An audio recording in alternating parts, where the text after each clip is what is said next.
back and forth shit. Is that just you being competitive, like when that happens, or is it like I just really don't like that dude. why, dude? Cause I just don't like him. The boxing community is eagerly awaiting the next face-to-face meeting between the two after the brawl between Von Davis and Terence Crawford broke the internet during Tank and Lamont Roach's media meeting in New York. Terence Crawford came to discuss what actually happened, firing some shots at Tank in the process. That's not your cup of tea. That's just not I don't like nothing about him. No, I don't like nothing about him. I just felt like, he just... Unfortunately, it appears that a fight is currently out of reach because Crawford is focused on a super middleweight matchup with Canelo Alvarez, while Gervonta Davis is still in the lightweight class. The two champions got into a heated argument last month following what began as a brief comment regarding the Ring Magazine Awards. The physical difference between Terence Crawford and Gervonta Davis will prevent them from ever facing off in the ring, but it did prevent them from teasing each other on social media. If we was to fight right now on the streets, I'll break your fucking neck. And that's on my kids. And you know it, I know it, in the whole world. With Crawford versus Canelo Alvarez on the horizon, Davis is currently focused on Lamont Roach, who aims to regain his World Boxing Association lightweight title on March 1st. However, Tank has shown that he is always prepared for verbal combat. Although Bud has other things to focus on, he recently disclosed that his thoughts about Davis were not formed during their back and forth in January. Although there is nothing new in combat sports, Crawford made up his mind about Tanks long before any of this occurred, and their conversation last month was primarily about money before Davis began to take it personally. If Tank get to pick his opponent, he would do it. But Tank would never come from 35 to 50. In a recent interview with Cigar Talk, Terence Crawford discussed Devon Davis. When the interviewer brought up the subject of Tank only pushing himself to advance in weight classes if he could choose his opponents, the interviewer brought up their social media feud and whether it is because both men are top-tier competitors. Crawford responded that his reaction to Tank is more a result of his personal distaste for the 30-year-old knockout artist, who is frequently a contentious man. He has a lot of security guards around him, and he knows he is in the spotlight and all that, but in some situations he would be acting like that. He continued by saying that even though he doesn't like Davis, he can still recognize his talent and that he's a good fighter. I just don't like that dude, as in, I don't like anything about him. I admire him as a boxer. He has power, technique, and amazing boxing abilities. But I don't like his fundamental character or methods. And I'm not talking about no fighting in the ring. If me and you was to fight outside. Tank responded to the interview in this since deleted post, saying, "Damn the guy they had interviewed, that raccoon, and damn the raccoon and be in New York City in 2 weeks without security." Crawford's praise of Davis' abilities didn't seem to improve the situation for Tank. What about that? Another topic of discussion that is certain to cause tension between Terence Crawford and Gervonta Davis is Shakur Stevenson. The 27-year-old rising star will make his comeback this weekend at the Last Crescent, where there has been a lot of discussion about Stevenson possibly running into Tank soon. Given their relationship, this is not surprising, but Bud is supporting Stevenson in what would surely be one of the biggest fights of the year.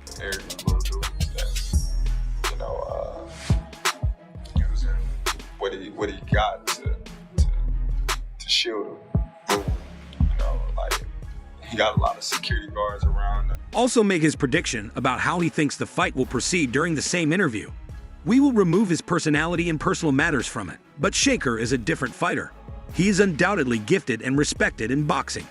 People may call Shakur uninteresting and claim that he lacks punching power. But they also said the same thing about Floyd because he is a defensive fighter and his Tank cannot strike Shakur the way he hit everyone else." It's fascinating that Kizan is aware of this. As for Stevenson, he recently felt let down when his opponent Floyd Sheffield decided to withdraw from the fight with a few days remaining due to illness. Davis, who recently won the World Championship, has added his name to the mix, and things have only gotten worse as Kizan Davis and Brian McIntyre, Crawford's trainer, have also called out Gervonta Davis. Tank know what's up, you know what I mean? He know what he up against when he fights Shakur or Keyshawn, you know what I mean? He want to fight these guys that everybody in the world know that ain't gonna give him no fight.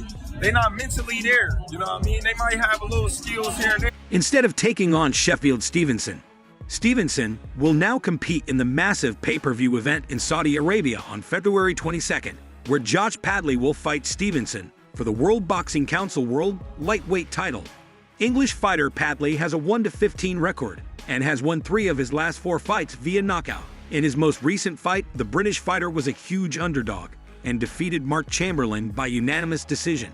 This will be Padley's first chance to win a world title after making his professional debut in 2019. 4 days before his new championship, Padley passed a weight check on Wednesday morning. When asked about Sheffield's decision to withdraw from the fight, Stevenson said, "I believe this kid was having trouble making the weight class." Instead of claiming that they come up with all kinds of crazy stuff, the World Boxing Council lightweight champion expressed his disappointment with the bout cancellation, saying that he gave Sheffield a chance to fight him, but that it felt like the challengers slapped him in the face by withdrawing honestly. Stevenson said that he probably had weight issues, and I think that was probably the issue. Honestly, I've been thinking that since the fight started. I didn't really think it was going to be a possibility that they was going to accept the fight. So then when they accept the fight, they surprised me there. But then when they didn't show up to the press conference, I kind of had In all honesty, I wanted to give him the chance to earn a lot of money as well. In the past, Terence Crawford and Devin Davis' feud got so heated that Crawford talked about an unlikely fight against Davis on a recent episode of The Breakfast Club, a well-liked morning radio show on New York's Power 105.1 FM. Tank continued to declare that he would defeat the 3-weight world champion within the distance if they ever faced off, despite the fact that Crawford had never been defeated, much less stopped. Interview. 47 round 6 of an interview with Fight Hype, and you know he's going to sleep after I tapped his chin.